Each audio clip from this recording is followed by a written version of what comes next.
Hai semua, selamat datang di channel Baca Saham. Pada video ini, kita akan membahas satu topik dengan judul 11 saham potensi naik di bulan Mei, probabilitas 80 hingga 100%, sejak tahun 2020 sampai 2024. Tapi seperti biasa, semua pembahasan ini bukan rekomendasi dan hanya informasi. Ingat, kerugian kamu tanggung sendiri ya. Nah, pada video ini kita akan membahas beberapa saham yang punya probabilitas kenaikan cukup tinggi di bulan Mei. Tujuannya apa? Untuk melihat momentum dari saham-saham yang punya probabilitas kenaikan cukup tinggi di bulan Mei.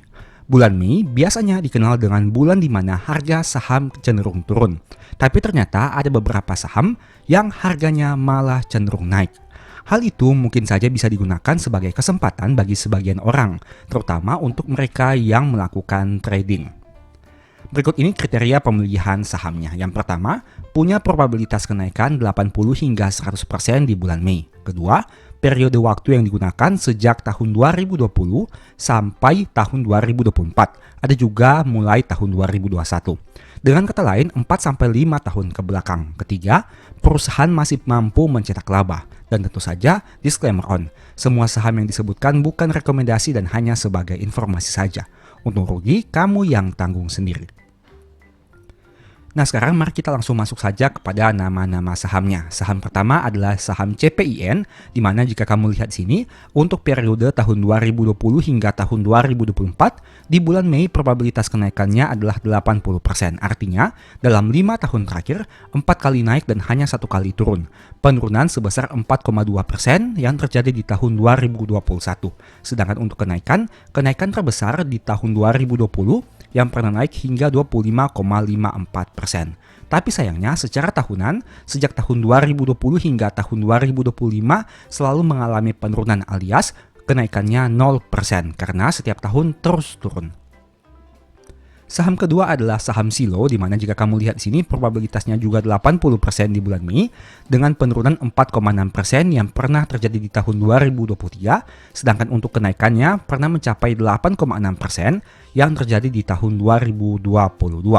Untuk waktu setahunnya, jika kamu lihat probabilitasnya mencapai 67%, artinya dalam 6 tahun terakhir, 4 tahun mengalami kenaikan dan 2 tahun mengalami penurunan. Penurunan terjadi di tahun 2020 dan tahun 2025, sedangkan untuk kenaikan terjadi di tahun 2021 hingga tahun 2024. Untuk persentase naik turunnya juga cukup drastis, di mana pernah naik hingga 73%, tapi pernah juga turun hingga 33%. Saham berikutnya adalah saham Inco yang punya probabilitas di bulan Mei 80%. Pernah turun hingga 9,6% di tahun 2023, tapi juga pernah naik hingga 16,9% di tahun 2024. Jika kita lihat untuk data setahun, probabilitas dalam 6 tahun adalah 33%. Artinya, 4 tahun mengalami penurunan dan 2 tahun mengalami kenaikan. Kenaikan tertinggi pernah mencapai hingga 51% di tahun 2022 dan 39% di tahun 2020. Sedangkan untuk penurunannya cukup drastis, pernah turun 39% di tahun 2023 dan 33% di tahun 2025. Untuk naik turunnya juga cukup fluktuatif karena di atas 10%. Saham berikutnya adalah Cleo, di mana pada bulan Mei dalam 5 tahun terakhir pernah naik hingga 43% di tahun 2024, tapi pernah juga turun 2,61% di tahun 2021. Untuk Cleo ini bisa dilihat dari segi persentasenya penurunannya hanya 2,6% saja berdasarkan data histori 5 tahun terakhir. Untuk waktu setahunnya punya probabilitas 50%, artinya dalam 6 tahun terakhir 3 tahun naik, 3 tahun turun. Kenaikan tertinggi di tahun 2024 yang mencapai 121%, tapi penurunan terbesar 10,8% hingga bulan April tahun 2025. Saham berikutnya SAMF, di mana di bulan Mei probabilitasnya adalah 80%, pernah naik hingga 377% pada tahun 2021, kenaikan yang sangat signifikan. Tapi untuk penurunannya hanya 4% di tahun 2024. Jika kita lihat data setahunnya, probabilitasnya mencapai 67%, artinya pernah naik hingga 176% di tahun 2021 dan naik 145% di tahun 2020. Untuk penurunannya, tapi sayangnya pernah turun hingga 57% di tahun 2022. Saham berikutnya adalah saham Hexa, di mana selama bulan Mei dalam 5 tahun pernah turun hingga 6,1% di tahun 2023, tapi pernah naik 9,6% di tahun 2020. Untuk periode setahunnya adalah 50% untuk probabilitas. Pernah naik hingga 39% di tahun 2021, tapi pernah juga turun hingga 10,9% di tahun 2024. Saham berikutnya adalah CK, di mana selama bulan Mei pernah naik hingga 28% di tahun 2022, tapi pernah turun hanya 1% di tahun 2023. Untuk aspek persentasenya juga saham CK lebih sering naik dibandingkan turun di bulan Mei tahun 2020 sampai 2024. Untuk waktu setahunnya, probabilitas 67%, artinya 4 tahun naik, 2 tahun turun. Penurunan terbesar di tahun 2023 dengan angka 6,8% dan kenaikan tertinggi di tahun 2020 dengan angka 6,5%. Kemudian saham SCCO. Pada bulan Mei dalam 5 tahun terakhir pernah turun hingga 5,8% di tahun 2024, tapi pernah naik 9,5% di tahun 2023. Untuk periode tahunannya, probabilitasnya hanya 33%, artinya 4 tahun turun, 2 tahun naik. Kenaikan tertinggi di tahun 2020 dengan angka 14,4 dan penurunan tertinggi di tahun 2022 dengan angka 16,6. Saham berikutnya IPCC, di mana pernah turun 2,1% di tahun 2023, tapi pernah naik hingga 14,9% di tahun 2022. Untuk periode setahunnya, pernah naik hingga 28% di tahun 2025 dan 24,3% di tahun 2023, tapi pernah juga turun hingga 22% di tahun 2020. Kemudian ada saham PJAA, di mana pada bulan Mei pernah turun 6,3% di tahun 2021, tapi pernah naik juga hingga 12% di tahun 2020. Untuk periode setahunnya, probabilitasnya adalah 33%. Artinya, dalam 6 tahun terakhir, 4 tahun turun, 2 tahun naik. Kenaikan tertinggi di tahun 2023 dan tahun 2022. Tapi selain itu mengalami penurunan. Bahkan penurunannya cukup drastis di tahun 2024 yang turun 41% dan tahun 2020 yang turun 39%. Kemudian ada saham SGER, di mana saham ini berdasarkan data hingga tahun 2024, yaitu dari tahun 2021 alias dalam 4 tahun terakhir karena mereka baru IPO di tahun 2020. Probabilitas kenaikannya di bulan Mei adalah 100%. Sangat fantastis karena dalam 4 tahun ini sejak IPO selalu naik di bulan Mei. Kita lihat saja di tahun 2025 apakah mampu mengulangi sejarah yang sama. Kenaikan tertinggi yaitu 20,2% di tahun 2023 dan kenaikan terendah yaitu 8,6% di tahun 2021. Untuk periode setahunnya, 67% untuk probabilitas, pernah naik hingga 4 kali dan turun hingga 2 kali. Kenaikan tertinggi sangat drastis karena mencapai 394% di tahun 2020, ada juga 216% di tahun 2023, sedangkan penurunannya sekitar 20-an% untuk tahun 2024 dan 2025. Pertanyaannya, apakah kedepannya harga sahamnya akan turun? Mengingat sejak tahun 2020 hingga 2023 sudah naik sangat signifikan. Nah, demikianlah beberapa saham yang memiliki probabilitas kenaikan yang cukup tinggi di bulan Mei, yaitu SGER, PJAA, IPCC, SCCO, CK, Hexa, SAMF, Cleo, Inco, Silo, dan CPIN. Menurut kamu bagaimana? Dari saham-saham tersebut apakah ada yang menarik untuk dianalisa lebih lanjut? Ingat, saya mau disclaimer dulu, saya menampilkan nama saham hanya berdasarkan probabilitas. Ingat, hanya berdasarkan probabilitas di bulan Mei sejak tahun 2020 atau 2021 hingga tahun 2024. Artinya di tahun 2025 dan seterusnya, kita tidak ada yang tahu secara pasti apakah sejarah akan berulang. Tapi setidaknya berdasarkan data ini, kamu jadi tahu saham-saham yang punya probabilitas kenaikan cukup besar di bulan Mei. Bukan berarti sebagai jaminan, tapi itu hanya sebagai informasi saja. Selain itu, saham yang saya tampilkan ini tidak melihat dari sisi kualitas perusahaan, fundamental, valuasi, dan lain sebagainya. Untuk itu, kamu harus melakukan analisa mendalam apabila tertarik ingin memiliki saham ini. Terlebih bagi kamu yang ingin hold dalam jangka panjang. Mungkin bagi kamu yang trader, kamu bisa memanfaatkan momentum di bulan Mei ini. Tapi jika kamu berencana untuk hold dalam jangka panjang, alangkah lebih baiknya untuk analisa segi fundamentalnya, valuasinya, manajemennya, dan lain sebagainya. Karena ingat, data di masa lalu tidak selalu sama di masa depan. Bisa saja lebih baik, bisa juga lebih buruk. Semoga video ini bisa membantu kepada kamu yang ingin melakukan analisa, khususnya mereka yang ingin memanfaatkan momentum di bulan Mei. Sebagai informasi juga, sebelumnya saya sudah sempat buat satu video yang mungkin bisa berguna bagi kamu. Nonton hingga selesai agar memperoleh pemahaman yang utuh. Nah, saat ini saya mau menampilkan sedikit cuplikan dari pembahasan di ebook Stock for Living. Jadi, mari kita lihat saja seperti apa terkait pembahasan hidup dari saham, terlebih untuk contoh nyatanya. Pembahasan di ebook dituliskan sebagai berikut. Beberapa tahun yang lalu, penulis sempat bercerita dengan salah satu investor senior. Beliau mulai membeli saham pada awal tahun 2000-an dan masih aktif di pasar modal. Saat pertama kali bercerita mengenai saham, penulis sangat antusias menanyakan metode apa yang dia gunakan hingga bisa profit konsisten. Dengan percaya diri, penulis menyebutkan berbagai metode analisa yang penulis ketahui, mulai dari teknikal hingga fundamental. Lucunya, investor senior ini hanya bengong saat mendengar penulis sok jago menyebutkan nama-nama metode. Beberapa saat kemudian, dia mulai bercerita dengan santai dan menjelaskan bagaimana caranya berinvestasi di pasar modal. Metode yang dia gunakan sangat sederhana dan tidak terlihat keren, layaknya seorang ahli saham yang jago menganalisa.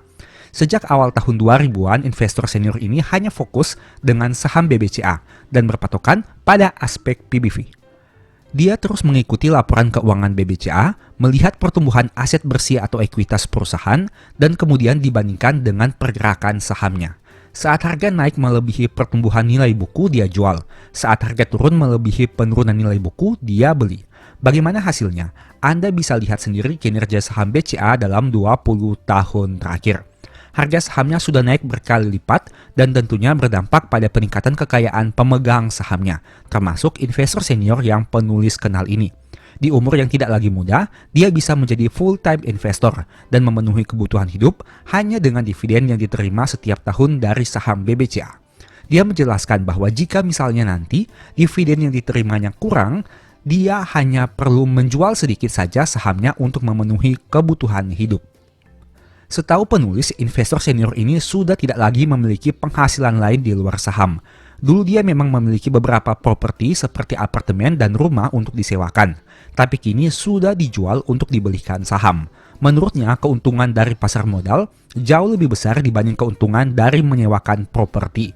Selain itu, dia tidak perlu mengeluarkan biaya perawatan apabila membeli saham, layaknya biaya perawatan saat membeli properti. Hal ini yang membuat saham itu menarik adalah transaksi jual beli dengan nominal yang fleksibel. Jika Anda memiliki saham senilai 1 miliar dan sewaktu-waktu membutuhkan uang 100 juta, Anda hanya perlu menjual saham senilai 100 juta tanpa harus menjual seluruh kepemilikan.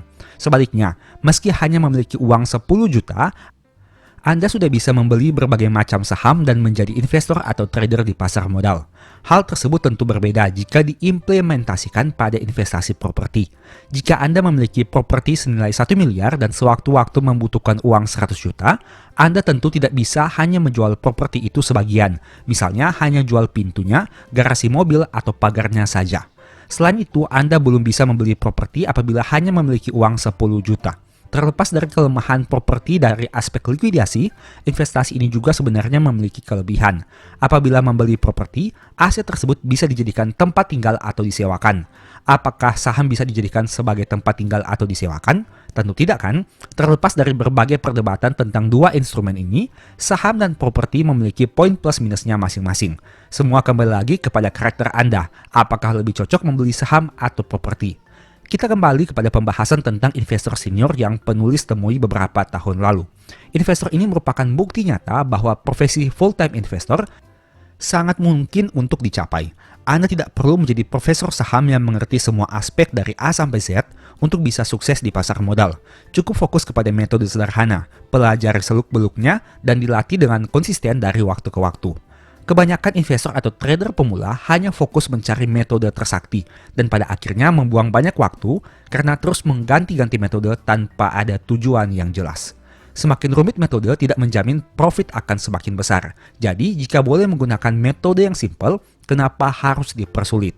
Ingat, tujuan Anda masuk ke pasar modal untuk mencari profit dan bukan untuk menjadi orang terpintar. Nah, dari pembahasan singkat tadi tentu kamu akan memiliki pro kontra. Dengan detail sebagai berikut. Kebetulan saja saham yang dibeli oleh investor senior itu adalah BBCA dan harganya terus naik dalam beberapa tahun ke depan. Bagaimana kalau saham yang dibeli misalnya UNVR, di mana dalam beberapa tahun terakhir harganya turun terus. Nah, untuk itulah bagi kita sebagai seorang investor, kita harus memiliki dua sudut pandang yang berbeda. Sudut pandang pertama adalah kita memiliki ekspektasi terkait profit yang bisa didapatkan, dan sudut pandang kedua adalah memiliki mitigasi risiko yang bisa kita lakukan apabila kemungkinan terburuk itu terjadi. Mari kita bahas secara sekilas agar supaya kamu memiliki gambaran yang lebih luas. Poin pertama untuk ekspektasi profit. Apakah dengan kondisi saat ini sudah cukup? Apakah dengan modal yang kamu miliki saat ini sudah cukup untuk membiayai kehidupanmu hanya dari saham? Tentu sebagian orang merasa belum cukup. Untuk itulah mereka masih terus berada di pasar modal untuk terus menggulung modalnya agar semakin besar, dan saat bola salju itu semakin besar, nantinya akan ada suatu titik di mana mereka bisa hidup dari saham saja. Poin kedua, butuh berapa banyak modalnya?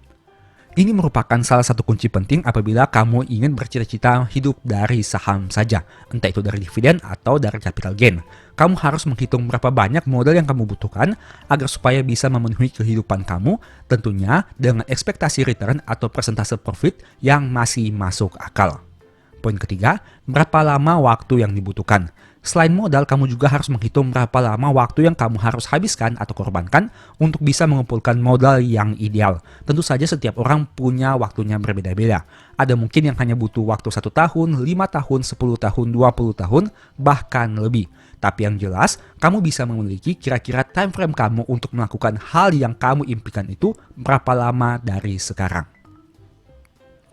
Keempat, bagaimana cara mengumpulkan modalnya? Ini juga penting, karena saat kita mengetahui jumlah modal yang kita butuhkan, hal berikut yang harus kita ketahui adalah bagaimana cara kita mengumpulkannya. Apakah itu melalui dari pendapatan aktif kita, dari gaji atau dari usaha, ataukah kita melakukan reinvestasi dari capital gain yang kita peroleh, ataukah kita melakukan reinvestasi dividen seperti yang sudah pernah saya buat pada video-video sebelumnya, dan lain sebagainya. Intinya setiap orang punya caranya masing-masing. Silahkan kamu temukan cara yang menurutmu paling ideal dan paling nyaman kamu gunakan, agar supaya modal kamu bisa semakin lama semakin besar dan bukan malah sebaliknya. Ingat, compounding itu berada pada dua sisi yang berbeda. Jika sisinya benar, maka modal kamu bisa semakin besar. Tapi jika sisinya salah, modal kamu bukan besar, tapi malah semakin kecil. Sekarang kita bahas dari aspek mitigasi risikonya. Poin pertama, jika saham yang selama ini ditabung turun, nanti bagaimana? Ini merupakan pertanyaan wajib yang harus kamu temukan jawabannya sebelum akan melakukan pemilihan saham. Katakanlah misalnya, pada beberapa tahun yang lalu kamu membeli saham UNVR dan bukan saham BCA. Nah, saat kamu melakukan pembelian, kamu harus memiliki mitigasi risiko. Apabila kedepannya saham ini ternyata turun bukan naik, apa yang harus kita lakukan? Apakah harus melakukan average down untuk menurunkan harga rata-rata dan memperbesar dividen yield? Ataukah kamu hanya fokus kepada dividen yang direinvestasikan dan digulung dari waktu ke waktu? Atau apa yang akan kamu lakukan untuk mitigasi risikonya? Hal itu sangat penting untuk ditemukan jawabannya. Poin kedua, apakah dividen rutin yang dibagikan bisa terus konsisten? Nah, kamu tentu tahu bahwa saya merupakan salah satu investor yang sangat tertarik terhadap dividen. Dan dividen rutin itu merupakan hal yang penting saat melakukan analisa saham. Jika kamu memiliki pandangan yang sama atau kamu juga sangat tertarik dengan dividen, ini merupakan hal wajib yang harus kamu pertimbangkan. Apakah dividen rutin yang dibagikan oleh perusahaan ini bisa konsisten dalam jangka panjang? Cara mengetahuinya sederhana, yaitu lihat ke belakang. Dalam waktu 10-20 tahun ke belakang, apakah mereka terus konsisten bagi dividen setiap tahun? Jika iya, bagaimana dengan porsi dividen payout rasionya dan dividen yieldnya terhadap harga sahamnya? Poin ketiga, bagaimana prospek perusahaan ke depan? Apakah masih dibutuhkan? Ini juga merupakan hal yang penting. Tentu saja kamu akan menilai bagus tidaknya perusahaan, salah satunya adalah berdasarkan laba yang berhasil mereka capai. Apakah laba perusahaan masih bisa terus besar di kemudian hari, ataukah malah terus mengalami penurunan dari waktu ke waktu? Setidaknya dengan melakukan mitigasi risiko seperti ini, kamu jadi tahu bagaimana jika ternyata saham yang kamu beli itu salah. Apa yang akan kamu lakukan ke depannya, dan apakah hal itu masih bisa memberikan keuntungan kepada kamu, ataukah malah membuat kamu semakin rugi. Hal itu sangat penting untuk kamu pikirkan sebelum kamu memiliki ekspektasi terhadap profit yang mungkin bisa kamu peroleh. Nah, dan sebagai informasi, apabila kamu tertarik mempelajari berbagai topik yang berkaitan dengan hidup dari saham, mungkin ebook Stock for Living ini bisa membantu. Untuk detail pembelian, silahkan chat saja pada nomor WA di awal atau di akhir video ini. Demikianlah pembahasan singkat pada video ini. Selalu ingat bahwa semua saham yang disebutkan bukan rekomendasi dan hanya bersifat edukasi serta informasi. Mohon juga agar dapat mengecek kembali data yang ditampilkan, karena bisa saja terjadi kesalahan pengetikan atau pengambilan data. Di video berikutnya ingin dibahas materi apa lagi? Tulis di kolom komentar ya. Sebagai informasi, berikut ini beberapa list ebook baca saham. Pertama, psikologi saham. Kedua, stock for living. Ketiga, strategi nabung saham. Keempat, the stock market. Dan yang kelima, cara cepat analisa laporan keuangan. Apabila tertarik, chat saja pada nomor WA yang ada. Sekian video ini, semoga bermanfaat. Thank you.